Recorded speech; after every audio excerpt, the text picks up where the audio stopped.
Well, hello, it's Rupert Matthews from Better Off Out here. This week our podcast takes the form of a report from the UKIP Spring Conference that was held in Llandudno in North Wales a few days ago. Now, we managed to grab a chat with lots of people behind the scenes, including members of the European Parliament, party activists, researchers, representatives from both Vote Leave and from Go, as well as some folks from think tanks. It was a really busy time at that conference, and I think that's reflected in this podcast. Now, the report starts with yours truly on the seafront at Llandudno, just about to go into the conference. I should say that, as ever with recordings that are made at these sorts of really busy events, political conferences and so like, there's quite a bit of background noise in places, so my apologies for that. But on the whole, I think this really does reflect very accurately what was going on at that conference, the exciting atmosphere of the place, and the way everyone's really looking forward to getting out on the streets, campaigning in the referendum. So over to me in Llandudno.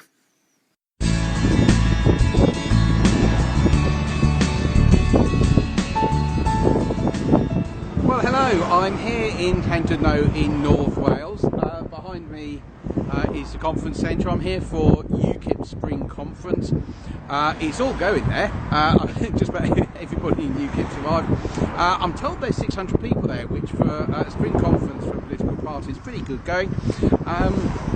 We've got a stand in there. I know there are lots of people around. So what I'm going to do is I'm going to pop in there. We've got some business to do, meetings, but I'm also going to try and take the opportunity to talk to people about how the referendum campaign's going and how things are going generally politically.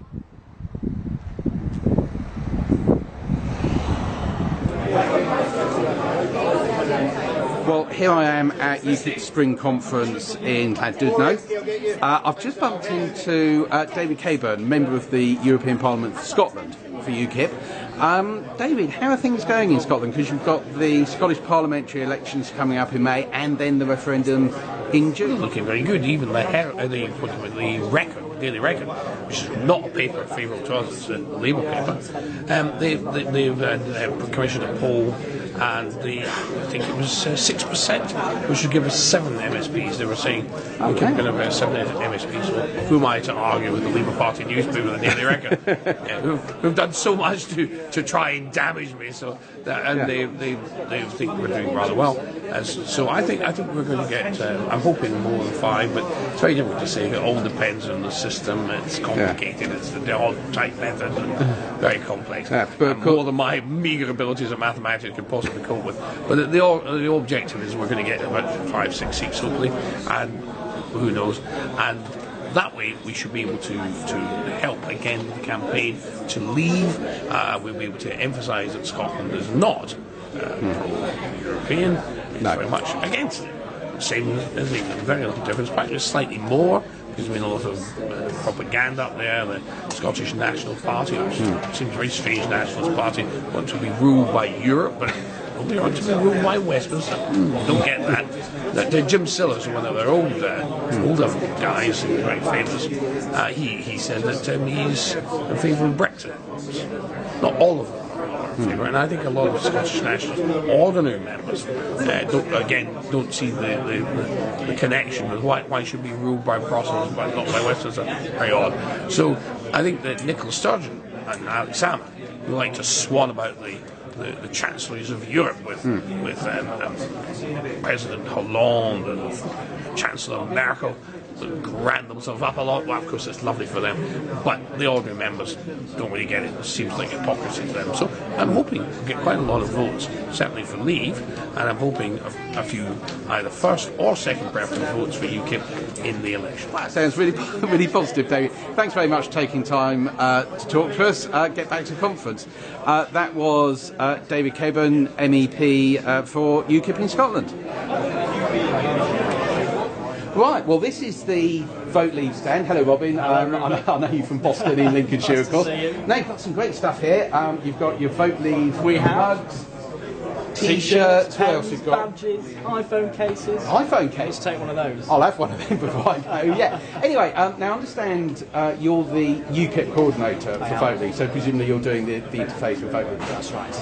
That's why you're here at UKIP Conference in Llandudno, but how's it gone so far? Great response, hundreds of sign-ups already today. We've just had a great fringe event up the road. Douglas Carswell speaking, Suzanne Evans, David Jones, the former Secretary of State for Wales, Yep. Joe Foster, who founded the company Reebok, who's backing Brexit. Oh, is he? Great event. Great support for Vote Leave.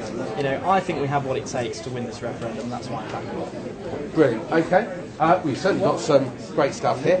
Now, the referendum itself is on June 23rd, so obviously if anyone's going to be away on holiday, they've got to get a postal vote. That's right. But we've got to get through this designation process first, haven't we? When does that happen? Do you know? Well, it looks as though it's going to be in April. It could be before. The Electoral Commission have a couple of months to decide which campaign they're going to give the official status to. I'm backing Vote Leave. I think we have what it takes. We have cross-party support in Parliament, which is the most important thing. We have people running this organisation who've done it before. You know, Matthew Elliott ran the No to AV campaign. Matthew Elliott was also involved in the anti-Euro campaign. You know, when Tony Blair was trying to take over the Euro. We have the experience, we have the knowledge, we have the right people running this organisation. I think we're going to become the official campaign, and I think once that happens, everybody will get behind us, all these other groups, and I think we're going to win, which is the most important. Well, absolutely. I'm better off there, of course. You know, we've been going for donkeys. We're already cooperating with you, with other groups, and after designation, as you say, all pulled together, We've got to. and we will win, because we've got to win. Right, okay, well, I hope you enjoy the rest of the day here. Thank you. Thanks for taking time. Nice to see you. Right, we're here at UKIP Spring Conference. I've managed to bag Bill Etheridge. He's a member of the European Parliament for the West Midlands. Bill, you've just had a fringe meeting here about what you're calling Indigo. I wonder if you could just tell us what that's about. Indigo Group is very simply about the future of UKIP. It's about, we've got the referendum coming up, we're going to fight it, we're going to win it. But what happens the next day? It's about keeping true to our principles, making sure that we're part of a small state, libertarian values, helping working class people to work their way to prosperity rather than being looked down on by the state at all times.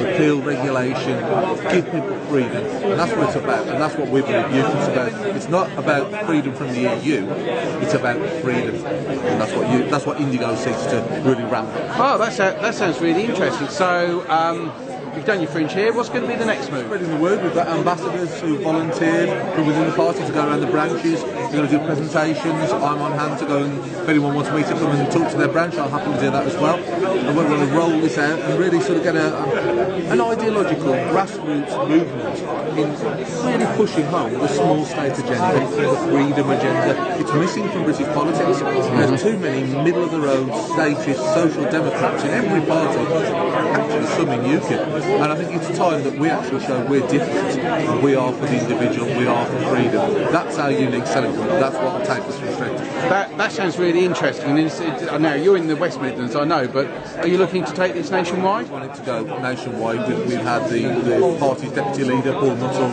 is actually the honorary president of the group. So we're going nationwide with this. We want everyone to buy into the concept. This is what will take us over.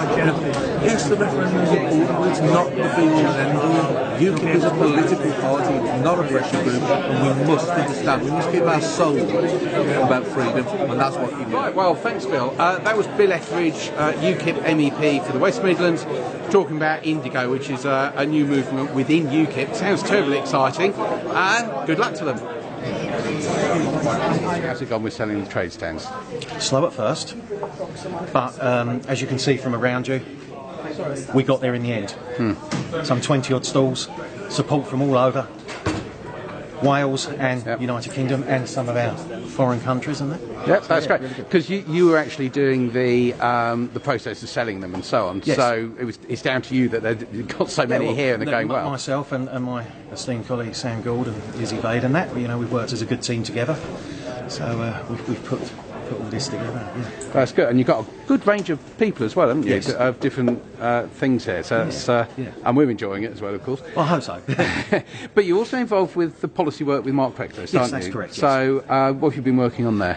Doing a lot of Welsh policy. I've been phoning around Welsh UKIP members, gauging views on what they'd like to see happen within the country of Wales and within the UK, and obviously good support for getting out of Europe. Which is unanimous. Yep. Certainly, I've been doing about the tolls on the Severn crossing. Do people think that we could have a reduced toll, perhaps pay a nominal fee, just to keep the upkeep of the bridge, and like £1 or something like that? And then I was asking about Welsh NHS, how people felt about that, transport, logistics, and stuff like that. So. Okay, and you're finding a lot of support for UKIP in Wales, or yes. is it? Yeah, it is growing. It is growing. I've had pockets, areas where it's been sort of like staunch Plaid Cymru or staunch Labour, and you're not going to turn them at all because my grandfather voted for Labour, and I'm going to vote Labour, even though I haven't got a clue what they're on about. So. Fair enough. Now you've got the Assembly elections coming up in yes. May.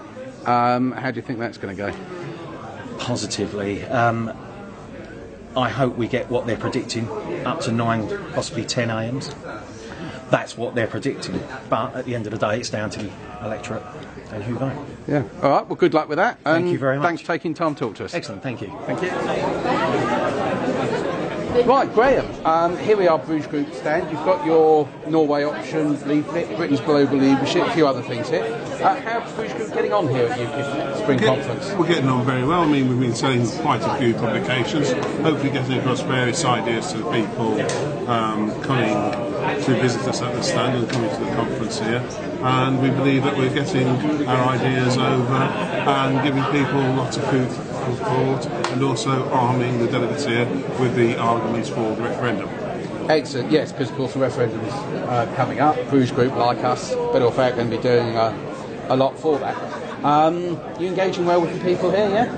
Indeed, yes. We've had quite a few people come and ask us various questions about the various books and publications that we've got out there. Also, 1 or 2 people taking our associate membership forms, and we've even signed up for the associate membership. Oh, excellent. Good news. Excellent. Okay, we'll keep up the good work.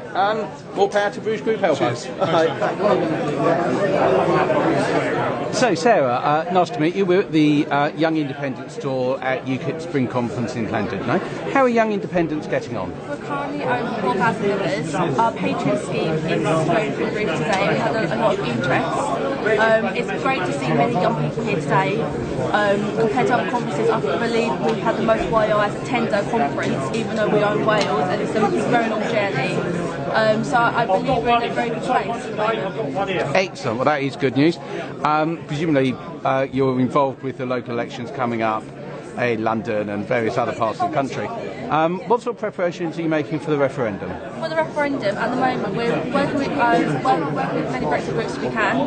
As well as that, we're trying to use the students as also in universities, because also we've got many societies that we can push forward and bring a referendum to export to university students. So obviously the main concern with us regarding the referendum is really, are the young people going to get a fair hearing of both sides of the argument? It's not just about Brexit, it's also about the Remain. But with the universities, for example, they're very much reluctant to listen to the Brexit side of the story. So at the moment our main fight is to get into universities, the possible colleges and schools, and get both voices out, not just one-sided view, which is many students are facing at the moment. Brilliant. Well, if Better Off Out can do anything to help, just let us know. And good luck with the ongoing campaign, and Young Independents seem to be thriving. Brilliant. Thank you very much. Thank you. Okay, I'm here at UKIP Spring Conference in Llandudno. Now, I'm talking to Jonathan Arnott, member of the European Parliament. Now, you were just about to tell me an anecdote about your sofa. So, what's happening with your sofa? Well, yes, I mean, the European Parliament is that kind of place. Really, everything's hyper bureaucratic. They treat people in the most ridiculous ways. You know, there's a blue carpet on the floor for MEPs to walk on when you go into the building. Everybody else doesn't get the blue carpet, you know. And it's all designed to make MEPs feel like they're absolutely wonderful. And of course, forget the fact that what they're doing is betraying this country back in the UK. So you see all of that, and then you actually get some experience of how bureaucratic the system is. So when I got first elected, I got my office, and my office comes with a sofa. Other MEPs get a shower and a toilet. There you go. And it comes with a sofa. The last occupant of the office had screwed the sofa shut. And so I thought the natural thing to do is call furniture services and say, would you mind removing the screw from the sofa? And that was in the July. A few weeks later, nothing's happened. So I nudged someone about it, saying, what's going on? Oh, but monsieur, you must have a new sofa. I was like, but all I want is a screw remover. And then nothing happened. A few more weeks later, I mentioned it again. Nothing happens. A while after that, the head of furniture services comes into my office because, well, the group staff a bit less than just half them and calls them over and says, excuse me, is there any people just take this screw out of the sofa? Why haven't you done it? I said, oh, we'll get it sorted. So then, we get to late October, come into the office, and not just the sofa, but all of the units around the sofa have now been moved and are out in the corridor. The next day, they're wallpapering behind where the sofa was. The units stand outside in the corridor for another couple of months before they eventually disappear. So we get to sometime around February when I'm still complaining about this, and eventually they bring the sofa back with no screwing, and it's taken them 7 months, taking an entire unit back out and back in again, just to take one screw out of the sofa. You know what? If I'd had a screwdriver handy, take a screwdriver on the plane with you without you taking it or something, I'd have done it myself if I'd realised And you know what? The moment I saw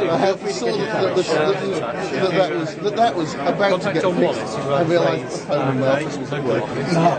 And these guys want to run a multinational empire. And this is the thing, you know, everything about the place is designed to be luxurious, the European Parliament, because it's supposed to get people like me to think it's wonderful. I don't think it's wonderful. I think it's not a disgrace. But the whole thing is luxurious, plush, gives you everything you possibly want, but it's all painted grey. It's dull, soulless and grey like the European Union itself. Oh dear. Anyway, I'm glad you got the sofa sorted out eventually. I did in the end. Got the referendum coming. I'll see you on the campaign trail. Thank you for taking a few minutes out from the conference to talk to us. Thanks. Let's make sure we win it. Too right. Thanks very much. Thank you. Hi. Cheerio. Right, John, here we are on the Go stand at UKIP Spring Conference. Now you've got loads of stuff here. You've got T-shirts. You've got coffee mugs. We've got hand sanitizer, we've got mints, we've got everything that true loving Englishmen should want. Brilliant. Okay, so tell me, John, how are you getting on with this? We've had a terrific reception at UKIP. My first time ever at a UKIP conference. Everyone friendly. Amazed at the turnout. Lovely town of Llandudno as well. Really pleased to be here. Merchandise people are loving, I have to say. I see people with balloons, with T-shirts, with these terribly tasteful ties. They are great. Understated tie. That black and green is a great colour combination. Absolutely. You can't miss it, can you? Absolutely. It says the message. Think no, vote no. Absolutely. So, how's the campaign going? Obviously, we're preaching to the converted here.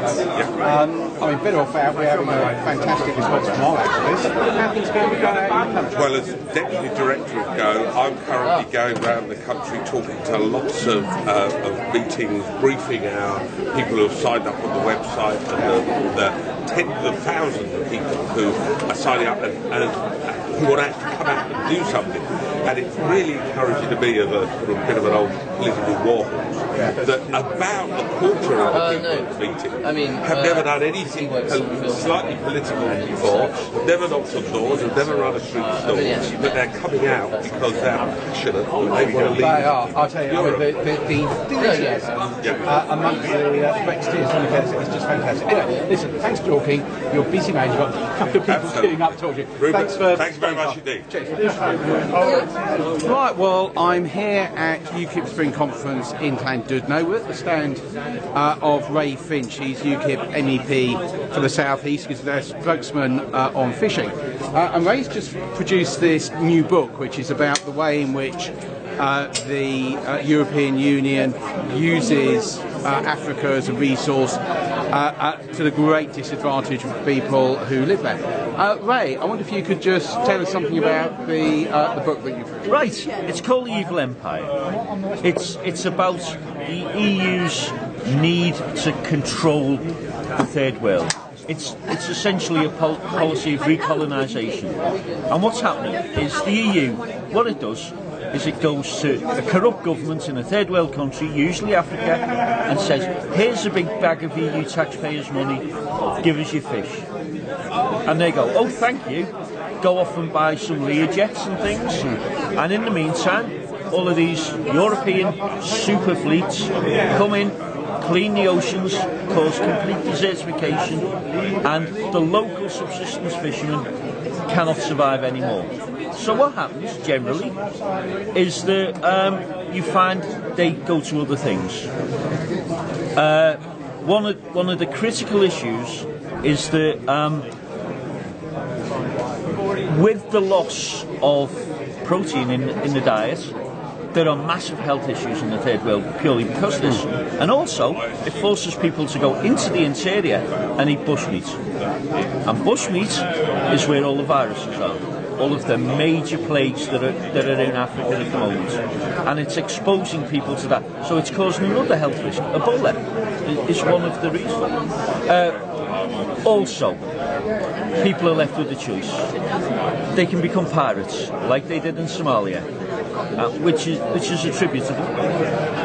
They can become people smugglers, they can become drug smugglers, or they can starve to death. You know, I think starving to death is probably the lesser of the evils as far as the people of Africa are concerned. But what happens is that the EU doesn't care. It wants the fish because it's driven mostly politically by the Spanish to take all of the resources from Africa. And it's something that's also replicated in other trades. Coffee and cocoa. Coffee and cocoa exhibits very little tariffs in their raw state from Africa to Europe. However, processed, no, there are huge tariffs. Right. So what that's causing again, and it's not specifically to do with this, but it's related, it's trade. Huge tariffs because most of the major coffee and cocoa producers of the finished product are European big businesses. So it means Africa is just used as a resource and they have no chance to build up their own businesses, and therefore they're reliant almost exclusively on aid. So again, it's a vicious circle. They need aid because Europe won't trade freely with them, won't trade equally, use them as a resource, and it's essentially a process of colonisation. Okay, well, now I was really impressed by this book. If people want to learn more about this issue and want to get hold of a copy, how do they do that? My office in Leominster, it's on the website, it's on the internet, you can find it easily. It's the Old Grain Store, Church Lane, Leominster, West Sussex.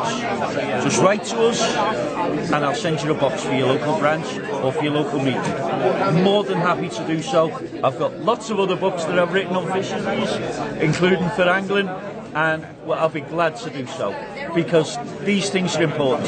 The EU talks about a social Europe and they talk about how the EU's a force for good for ordinary workers, but what they're doing is they're making people in poor countries slaves to European big business, and we cannot allow that. The EU is an immoral empire. Okay, Ray, well thanks very much for taking the time to talk to us. I know you're really busy here, so thanks very much. Cheerio. That was Ray Finch, UKIP MEP for the South East, talking about his new book about the way in which the European Union disadvantages the poor people in Africa and how, if Britain were to leave the European Union, we could change those policies and use our trading might to help the people of Africa and lift them out of poverty. Well, I'm here at the UKIP conference in Llandudno. I've been wandering around the commercial stands and the other bodies. I just spotted this Christian Soldiers in UKIP. Now, Philip Foster, you're manning the stand here. I am, yes. Tell me something about Christian Soldiers in UKIP. Well, it started about 15 years ago as a group of Christian lady down in Stafford Way thought it would be a good idea just to flag up the Christian basis that England has, and its laws and everything else, and also take it a bit further to remind people of the elements of the actual Christian good news message within UKIP. and she very kindly invited me to be a patron, so that's why I tend to take the stand on these occasions. We come to most of the UKIP conferences. Occasionally we have fringe meetings. We had Bishop Michael Nazir Ali, for example, speaking not so long ago,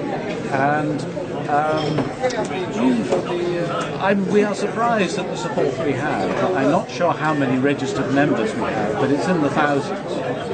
Yes, it is. That's good. And I think we have a magazine that comes out 3 or 4 times a year, and I think nearly 20,000 are printed. I absolutely quote me on that each time, and there's a lot of demand for it. That's good. Okay, so if people want to get in touch with you, find out, how do they go about it? Probably the simplest thing would be to email me, which I know is difficult on television, but basically it's Philip with 1L.Foster17 at ntlworld.com. If you email Christian soldiers, I'll get in touch and we'll sort something out. Okay, well I'll make sure we get that up on screen at the end. Thanks for taking the time. Not at all. You've got someone at your stand who wants to talk to you. Yeah, thanks very much. Well, I'm at the UKIP Spring Conference here in Llandudno. Stepped outside for a bit of fresh air because, you know, these conferences, it gets very stale. And Margot Parker has done just the same thing. You're member of the European Parliament for the East Midlands. Now, you obviously spend a lot of time out in Brussels. How are things, the gossip there and so on, about David Cameron's pledge? What's working on? I think the interesting point it came when the Prime Minister said that this is absolutely has the word of the Commission and the Parliament. It's a done deal. Well, we know, of course, it isn't a done deal, and we know that, of course, this can be challenged in the Court of Justice, European Court of Justice. So it's by no means a done deal. I'm sure it was attractive for him to say that, but of course it's spin, and I think, you know, the men and women of this country that are looking forward to this Brexit vote, you know, waiting for 40 years, many, and those that haven't will look forward to participating in something which is very historic and very important.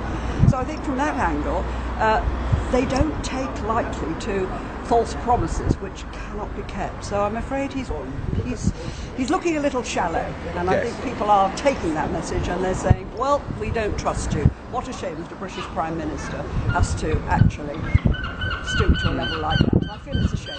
Well, it is, because, you know, if you look back to the Bloomberg speech famously about 3 years ago, and some things that David Cameron was saying before the general election, he was talking about some really serious reforms that he was after, and yet as soon as the general election was over and he went out to Brussels to start talking about it, all his intentions just seemed to vanish. And, you know, there's no return of the fisheries policy, no return of tax policy, you know, all sorts of things that he could have changed, could have got more of a rebate. Margaret Thatcher famously got a rebate. All those sorts of things immediately dropped off the agenda.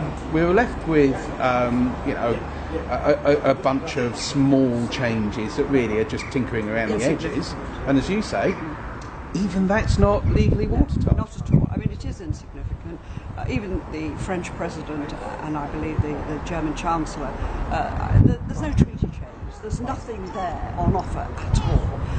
And quite frankly, most of the people I'm speaking to, they say to me, well, they must want our huge contribution. The money must be absolutely critically important to them. So, you know, British taxpayers, they know very well that we can use that money much more sensibly and safely for the benefit of our own people in this country, and we can make our own only if we leave the European Union. Well, so, indeed. I mean, I saw what I thought was an absolutely amazing statistic. There's been all this talk about austerity in this country and cuts to government spending, and we've been told that's because they've got to reduce government debt and reduce government borrowing. In fact,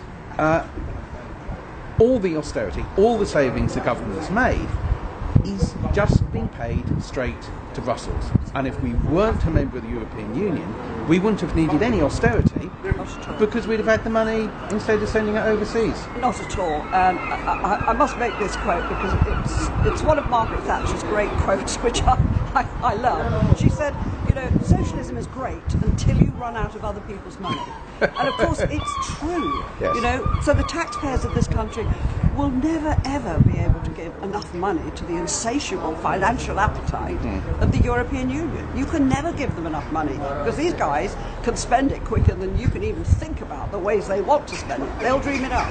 Oh yeah, and of course their accounts haven't been signed off by the auditors for 18 years? I think it might be 21. Actually. 21? Okay, I'm out of date. I think it might be 21. It's embarrassing, isn't it? But we still get fined, of course, for not adhering to certain things, which just seem to be kind of ludicrous. So it's got a very odd balance going on here. And I think people are learning things for the first time. Indeed. Anyway, listen, it's very good of you to spare the time. There's a couple of people who want to talk to you, and the activists always come first. So thank you for taking the time. Thank you. We better get back to the conference here. Thanks very much. Thank you. I've met Stephen Wolfe, your MEP for the North West of England. That's right. Yes. Now we've got the referendum coming up. What do you think are the main reasons for leaving the European Union? I would say that for better prosperity, greater security, improvement in security of our culture, but more than anything else, the freedom of our nation to make our own decisions, control our own lives, and control everything that really makes this country fantastic and great from the very core principle of a sovereign nation and the Houses of Parliament. Well, I think that's pretty comprehensive, isn't it? How's the campaign going up in your neck of the woods? I think it's going fantastically well so far. We've had a couple of street stalls out there already. We've already got activists coming from different political parties, different trade unions, the Conservative.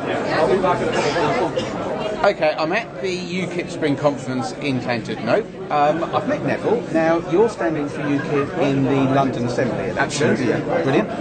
Whereabouts in London are you standing? Enfield and Harrow. Oh, right. Enfield, yes. Okay, and how's the campaign going? Well, at the moment, we're just beginning the campaign because we've got two campaigns almost juxtaposition now. Obviously, before we got the dates, we were focused on the GLAs. Now we're doing a sort of tour.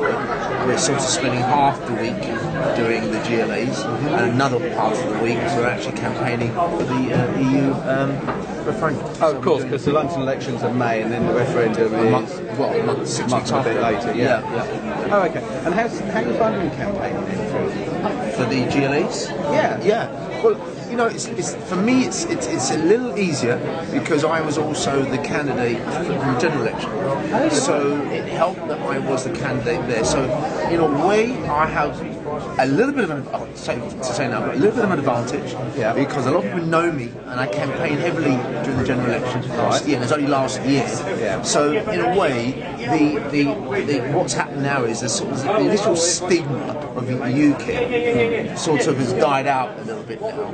And I think and a lot of people recognise, even those who are anti-UKIP, that without UKIP there would not be, for example, the referendum on the 23rd. So they're thankful for that UKIP did that. But in terms of the GLAs, it's always quite difficult because, you know, like anything else, we've got the first past the post there, whereas on the list candidates, where I'm also part of that, there's proportional representation, so there's more opportunities there as a party candidate there. Oh, so you're on your list candidate as well as... I'm a list... Yeah, I'm one of those ones I'm on both. Oh, okay, that's great. And then, of course, we'll be straight into the referendum campaign, which, of course, has been the main topic of conversation here today. Now, London isn't traditionally reckoned to be strong on Brexit. Is that what you're finding? Or, you know, how's... It's interesting. Yeah, no, you're right. London hasn't been. London hasn't been strong on UKIP.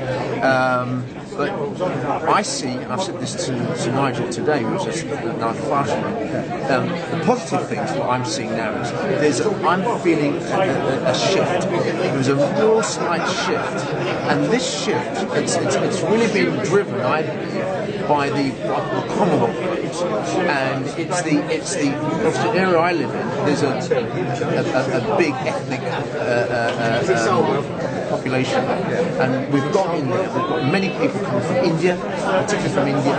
We've got many people coming from Africa, from the Caribbean, And those communities in particular are really getting it now in terms of the benefits of coming out of the EU. So really, we're in a good place at the moment with that community. And why is that important? Now, of course, you know, we've been seen, UKIP has been sort of anti-immigration and things like that. We've been associated with the Brexit as well. But that hasn't changed people's views in terms of wanting to come out of the EU. They don't see it as a negative that UKIP have really led that, driven that. They're actually seeing it now as, well, UKIP done something good. You know, yes, we are an anti-establishment party. We're proud of that. Okay, and we are going to shake things up a little bit. The clique, Westminster clique. But what we have managed to do now, and I think the message with Stephen Wolf, our immigration spokesman, was really with that as well. We have really started to push the fact that we can once again. Cameron may say we're going to the dark. I see it as we're coming out of the dark into the light of the world. And the light of the world to me is the rest of the world. And that big part of that, when I talk in meetings and when I speak to people, what I emphasise in those communities, and I feel no shame in doing that, I emphasise the work of the Commonwealth. I emphasise the struggles that we had fighting in the wars, our parents, our grandparents that fought for this country, Indians, Africans, Caribbeans that fought for this country, this great country. And so I emphasise that, and I'm not frightened of being quite emotive on that because it's a fact. And it's a fact. And I say, well, and also what hits me and hits my people, my friends, look, we have a situation where doctors and professionals from those countries are having trouble coming in, yet anybody can come in low paid with no skills, can come in from the EU and come into this country. And yet we've got professionals from these other countries, from the Commonwealth countries, and they have to jump through hoops and often can't get in. That's not fair. I mean, we're in a position in which we should cherry pick from a wide, field. Why are we limiting the field to the EU when we've got the world to cherry pick from? And so that's what I deliver, and I speak on that. And it's a bit repetitive sometimes, but I feel it's important because in the era that I'm campaigning, and if I'm campaigning in Westminster, I'm campaigning in Surrey, it may be different, but I have to speak with the people that I'm speaking to. Absolutely. And the message that they get immediately is that. And so for me, coming out of the EU allows us to realign ourselves with the great Commonwealth. It allows us to trade with the world. And as Nigel said today, which I will echo, more than anything else, the EU, then there's this, Project Fear, as he rightly said, has started, and the trade. And we know that the economics wins elections. We know that. And if you put that in, and Cameron's tried it before, and that. If you start speaking that you lose jobs and you're not going to trade with us anymore, people start to fear that. We know, and I'll only echo what's been said. My goodness, we are the EU's biggest and best customer. And I come from a sales industry, and so when he said that, I echoed what we say. Customer is absolutely king, and we are king, and we're king of this in terms of our buying power. And I don't think we're frightened. And what I also said, the reason I said, to argue to stay in, you must have a negative argument, because you have to argue that we're not strong enough on our own. You have to argue also that we're going to be left vulnerable and we can't protect ourselves. You have to argue we're going to lose jobs. You have to argue negatively. Rather than if you argue to come out, we can argue that actually we are strong on our own. We can survive. We can. So you have to argue we can't to stay in, and yet you can to come out. So what argument you want to go? You want to say on the negative? Or positive. And that's what I do. Great. All right, well, look, thanks for taking time to talk to us. I know it's a busy conference. Candidate, you've got schmoozing to do. So thanks very much for your time. Thanks very much. Cheers. Thank you. So you're the candidate for the Police and Crime Commissioner in Lincolnshire for UKIP. How's that going? It's going very well. The thing about being a UKIP candidate, the people are offered a choice of somebody who is totally independent of established political parties. So we're, for all intents and purposes, an independent, because we shouldn't be politicising the police. However, behind me is the strong lobbying force of UKIP to get a better deal for Lincolnshire, because financially we've been given crumbs, a really poor deal, and our police is stretched to the limit. So I can offer people that, which is a unique position to be in. Now, I know, of course, in some areas of Lincolnshire there are huge numbers of workers coming from Eastern Europe doing a lot of the agricultural work and so on. What sort of an impact is that having on the county? A huge impact in places. It's had a huge impact on jobs in the agricultural business, which is well documented in the media, but also on policing, because there are hotspots, obviously, where there is a problem with the sheer numbers, and drunkenness being one of the big issues, and all the knock-on effects from that, maybe. So the current position, where the incumbent who's actually stood down has started something called spot policing to target resources where it's needed, particularly in places where there's likely to be trouble, and in some certain areas where there could be, maybe on a Saturday night, antisocial behaviour caused maybe by drink, then there would be more visible police presence there. Those are just some examples, but we have had a huge strain on infrastructure because of the influx. Right, now, of course, since your election's over in May, you're going to be moving straight into the referendum campaign. Have you got any feeling for how that's going in Lincolnshire?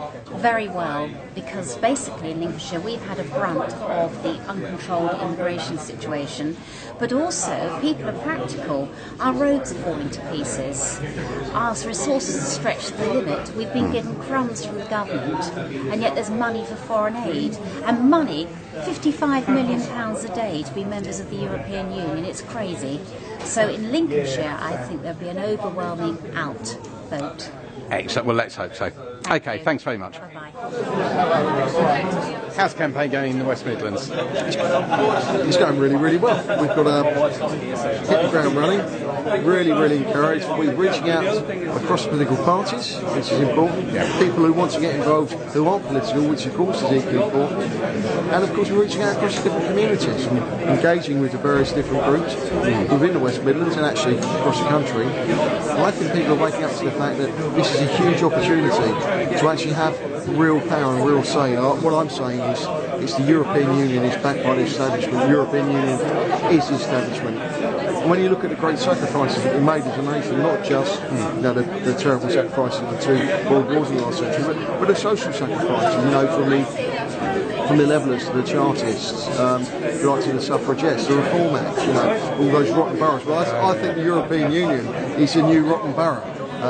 And if we look at the suffragette movement, we've got so much, the Tulpudden martyrs, the Jarrow March, all these issues reach across all of people's political opinions. It's not a right-wing issue, it's not a left-wing issue, it's right or wrong. And it's about returning power to the people. What it's about is actually having the power to have a government. If we don't like what they do, we throw them out, and we get a government to come in and repeal bad legislation. Of course, we can't do that with the European Union. And the working man and woman, I think, are really waking up to the fact that all this control from the European Union isn't the way to be going. We've got to stop being harmonised, homogenised and pasteurised and all being made to be European. We're not, we're British, we should be proud of being British. We've got to reach out not just to the Commonwealth but to the emerging markets, and I believe the world's our oyster, but if we stay inside the European Union, our future is as a plan. Quite right. Okay, well, look, I know it's really busy here and everything. Thanks for taking the time. And Rupert, thanks for all you're doing in Better Off Out, because you've been at this. I've been at this 20 years. I know Better Off Out was launched 10 years ago. You've been at it a long time. Obviously, previously with the Conservative Party, and it's great to be working with like-minded people like you, from across the political divide, because this is our chance to come together and really achieve something positive. Yeah, and if we do all pull together, and we are going to win. Yeah, well, I for one will be pulling together. Brilliant. Okay, thanks very much. Cheers. Take care. Well, there we go. That was a really good conference here today. We'll be going all day. Very friendly bunch of people. I found it really interesting. Certainly everyone seems to be really up for the referendum fight. There's lots of ideas for campaigning, lots of activity going on. And really, people in there just can't wait to get stuck in and ensure that Britain does in fact leave the European Union, which is what we all want.